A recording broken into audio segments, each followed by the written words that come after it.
Welcome to Review Every Ship by CitizenCon 2024. The point is to give an update on every ship since some haven't had a video made about them in years, and others, the information is simply too spread out to be helpful in making decisions. Remember, digital ships aren't imaginary, digital ships are imagine necessary. Every month we do a giveaway. This month's giveaway prize will be a Gattac Sulian. To enter, subscribe to the channel, like or dislike all the videos from this month, and leave a comment on all the videos from this month. And we are still running a rare second contest where if you bring 3 people in to purchase the game with at least 2 using the code you see on the screen, we'll reward your choice between a Sabre Firebird or a pack including an Ursa Medevac, MPUV Tractor, and Aurora MR, all with lifetime insurance while supplies last. For the full giveaway details, make sure you visit our Billionaire Ninjas Discord or our social media at Ninjas Leap. Now back to our regularly scheduled programming. Today we continue with Drake Interplanetary. We have reached the Drake Herald, and it has 0 variants. For the price, the Herald as of 3.23.1a is $85 standalone, $85 war bond, and was $85 at concept. In-game cost is about $1.3 million, and the in-game 3-day rental price is unknown. The ship is sold during time-limited sales. This ship cannot be rented in-game as of 3.23.1a. The Drake Herald is a small, armored ship designed to safely get information from point A to point B, featuring a powerful central engine for high-speed transit and generating the power needed for effective data encryption or containment, advanced encryption software, and an armored computer core. The Herald is unique among personal spacecraft in that it is designed to be easily cleaned when in danger of capture. The spy ship is here! Well, that takes care of the normal wear and tear. Do I need any other protection? Only from B007, unless you bring that car back in pristine order. For measurements, the Herald has a length of 24.5, beam of 12.5, height of 9 meters, and it is a size 2 small ship. Its minimum crew is 1 and its maximum crew is 1. It can carry 0 SCU. The claim time for the Herald is about 2 minutes, expedited is about 1 minute, actually a little bit less than that, and the expedited fee is about 1,100 credits as of 3.23.1a.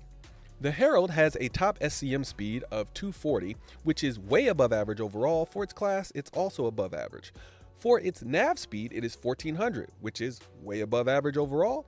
That is also way above average for its class. For maneuverability, it has slightly above average maneuverability overall, but average maneuverability for its class. For weapons, the Herald has 1 size 3 weapon hardpoint, 2 size 2 weapon hardpoints, no remote turrets, no man turrets, and 2 size 3 missile racks with 4 size 1 missiles each, for a total of 8 missiles. For ship parts, the Herald has 1 small radar, 1 small computer, 1 small power plant, 2 small coolers, 2 small shield generators, 2 small fuel intakes, 2 small fuel tanks, 1 small quantum drive, 1 small jump module, and 1 small quantum fuel tank. For hull HP, the Herald has 6,500, which is way below average overall. For its small class, it is also way below average. The shields on the Herald are Shimmer shields, Stealth Grade C. These are bubble type shields. The HP is 3,000 total and regen rate is 134 HP per second. For quantum stats, the Herald uses the Expedition Civilian Grade C quantum drive. It takes about 4 minutes to go 20 million kilometers and maxes out its range at about 62 gigameters. What does that mean?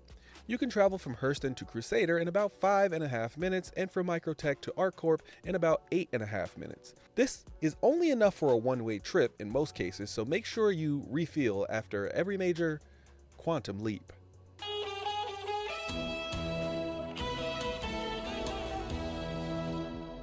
For special features and amenities, the Herald has only a few amenities for crew: a bathroom, weapon storage, 1 bed, and a support station. It has a unique long-distance broadcast array for both collecting and sending information without having to get as close as other ships. And lastly, it has unique shielding to avoid total power loss when hit with an EMP. My preferred loadout is a ballistics and full stealth loadout. For this ship, I prefer full ballistic cannons for all weapons, keep the stock task force missiles, swap the shimmer shields for mirage shields, keep the stock slipstream power plant, swap the heat-safe coolers for the snowblind coolers, and swap the Expedition Quantum Drive for a Spectre Quantum Drive. All stealth parts. Now it's time to rate this ship. A rating I rate from 1 to 10. My 1 is only by if you have a unique reason that is specific to you or because you like the looks of the ship. My 10 is basically if you have the money, this ship is almost guaranteed to be useful to you in the game. A 1 doesn't mean the ship is useless or ugly, and a 10 doesn't mean the ship is perfect. Just remember, this is just our rating. Please give us yours in the comments down below, and then walk over to the mirror, look at yourself, and pat yourself on the back. You did well. We appreciate your commentary. Steve, did you just put something on the screen? Yes, you did. I saw it. I just couldn't read it. Anyway, my rating for this ship overall is a 6. Let's start with what I like about this ship. It's fast. It can fight surprisingly well. It had decent redundancy, and it's cheap for what its intended role will be. It's an excellent point A to point B ship because of its straight line speed. It's really cheap to maintain and to claim through insurance. The Drake Herald is essentially the starter ship for data running gameplay. Also, it has a unique feature where it can block remote hacking. We still need more details on how data running will work to really test the ship's full capabilities, but for now, it's decent at 2 things: low risk bounties and box delivery missions. So what are its issues? Well, it's only good at low risk bounties and box delivery missions. That's not a lot of gameplay, especially for $85. This is definitely a wait and see ship because the gameplay isn't in yet. The armor on this ship is non-existent. It's missing a food processor. They could easily have fit a bunk bed and made this a 2-crew ship, especially with that support station, but it just seems like they decided not to. So how would I fix this ship? Well, if I'm not going to get my second bed, and it only manages to muster up a measly 6,400, which is slightly above the Aurora MR, that means I'm going to ask for armor first. I need a little bit more armor. It should have, at the very least, more armor than the Drake Cutter, because the Drake Cutter is half the price. It needs a lot more internal storage space, again, if I'm not going to get my second bed, and they should move the toilet into the toilet shower to do one of those toilet shower combos so that they can fit a food processor where the toilet is actually at currently. So who is this ship for? It's for people who really love data running and don't mind waiting a while for their gameplay.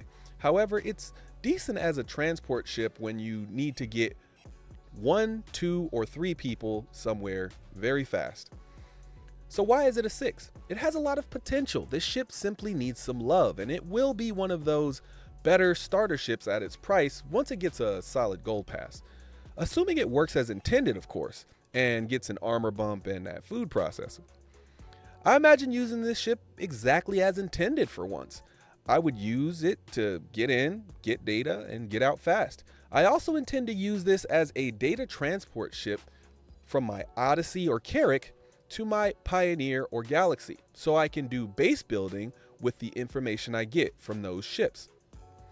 I know you're here for our rating, but if you really want a ship, go buy it. We won't stop you. Or even better, all ships can be earned in-game once the game releases, and some you can purchase in-game right now. These are just our ratings, but when you spend, it's your money. My opinion, the Herald is I would get a CCU for it type of ship, but I would use the much more engaging Avenger Titan, or Origin 315P, or C8R Pisces, or Anvil Arrow. You get my point. These ships are out, have their full capability in game, and are only a cheap CCU away from the Herald. That being said, I don't see this as being an expensive ship in game, either now or in the future. So unless I got it as a starter ship with a game package somehow, it's an earn in game for me.